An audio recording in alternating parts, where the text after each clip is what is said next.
വിശ്വാസികളുടെ പിതാവായ അബ്രഹാമിന്റെ ഭാര്യയായ സാറ.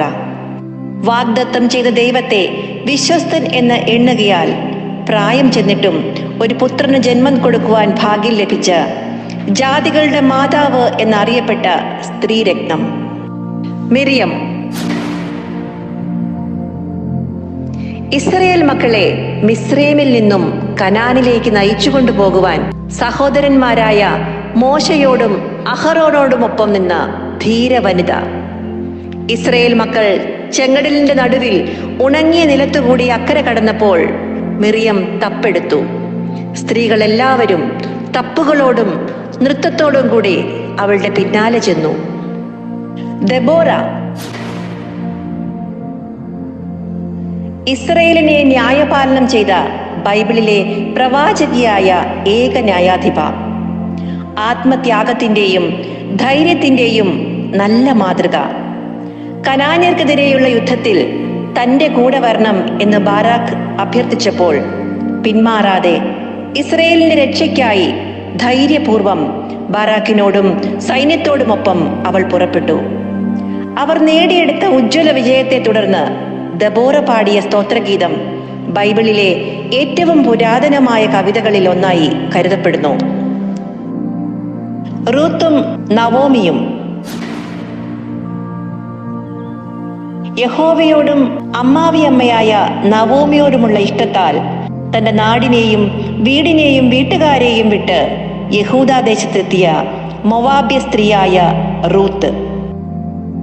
തന്റെ ദൈവഭക്തിയും കഠിനാധ്വാനവും വിശ്വസ്തയും കൊണ്ട് യേശുവിന്റെ വംശാവലിയിൽ തന്നെ ഇടം പിടിച്ച മഹിളാരത്നം. നിന്റെ ജനം എന്റെ ജനം, നിന്റെ ദൈവം എന്റെ ദൈവം, നീ മരിക്കുന്നിടത്ത് ഞാനും മരിച്ച് അടക്കപ്പെടും എന്നു പറഞ്ഞ് അവൾ അമ്മാവിയമ്മയായ നവോമിയോട് പറ്റിച്ചേർന്നു നിന്നു. ഹന്ന. ഇസ്രയേലിന്റെ ന്യായാധിപന്മാരിൽ ഏറ്റവും ഒടുവിലത്തെ ന്യായാധിപനായ ശമൂവേൽ പ്രവാചകന്റെ അമ്മയായ ഹന്ന. ഹന്നയുടെ മടുത്തുപോകാത്ത പ്രാർത്ഥനയും ത്യാഗമനോഭാവവും സമർപ്പണവും ദൈവഭക്തിയും വിശ്വാസവും നാം മാതൃകയാക്കേണ്ടതാണ്. അബിഗേൽ.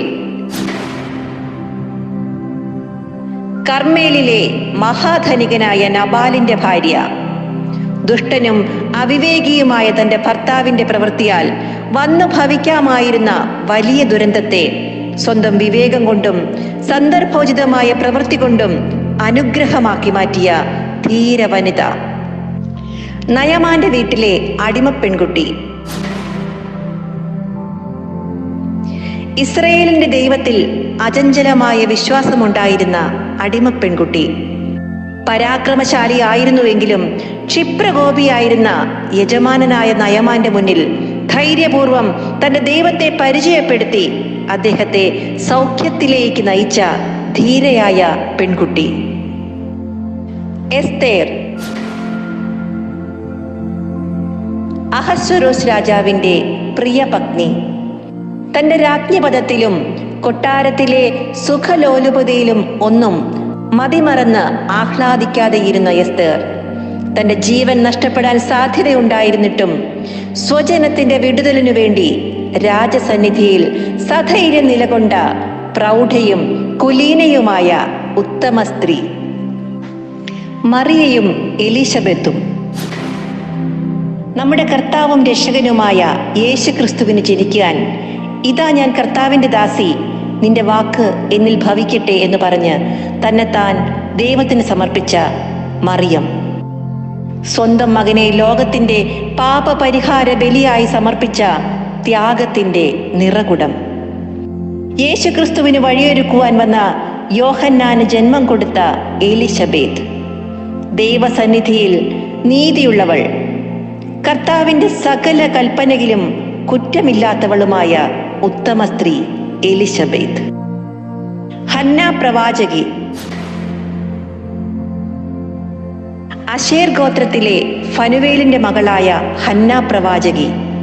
വളരെ വയസ്സു ചെന്നിട്ടും ദേവാലയം വിട്ടുപിരിയാതെ പ്രാർത്ഥനയോടും ഉപവാസത്തോടും കൂടെ രാവും പകലും ആരാധന കഴിച്ചു പോന്നു.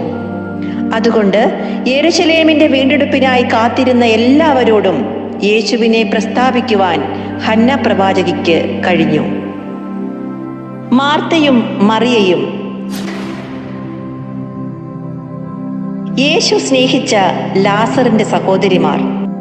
യേശുവിന്റെ പാദപീഠത്തിലിരുന്ന് എപ്പോഴും യേശുവിന്റെ മൊഴികൾക്ക് ചെവി കൊടുത്ത് നല്ല അംശം തിരഞ്ഞെടുത്ത മറിയ.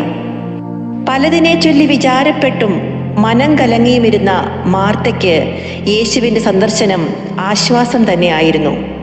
മാർത്തയുടെ അതിഥി സൽക്കാരം ഏവർക്കും മാതൃകയാക്കാവുന്നതാണ്. ശമരിയാക്കാരി സ്ത്രീ. യേശുവിനെ മശിഹ ആണെന്ന് തിരിച്ചറിഞ്ഞവൾ.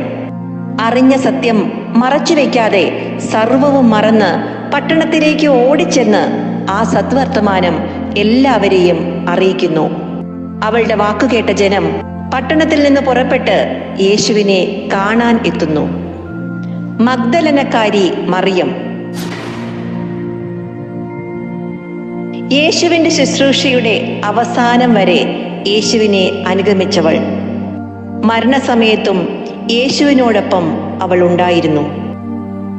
അതിരാവിലെ കല്ലറയിലെത്തിയ മഗ്ദലനക്കാരി മറിയത്തെയാണ് താൻ ഉയർത്തെഴുന്നേറ്റുവെന്ന സദ്വർത്തമാനം ശിഷ്യന്മാരെ അറിയിക്കുവാൻ യേശു ചുമതലപ്പെടുത്തിയത്. വേദപുസ്തകത്താളുകളിൽ ഇന്നും ജീവിക്കുന്ന ഈ സ്ത്രീരത്നങ്ങൾ വിധേയത്വത്തിൻ്റെയും വിശ്വസ്തതയുടെയും ഭക്തിയുടെയും നേതൃത്വ പാടവത്തിൻ്റെയും ഉത്തമ മാതൃക നമ്മെ കാട്ടിത്തരുന്നു. ദൈവാശ്രയ ബോധത്തോടെ തങ്ങളുടെ ജീവിത പ്രതിസന്ധികൾ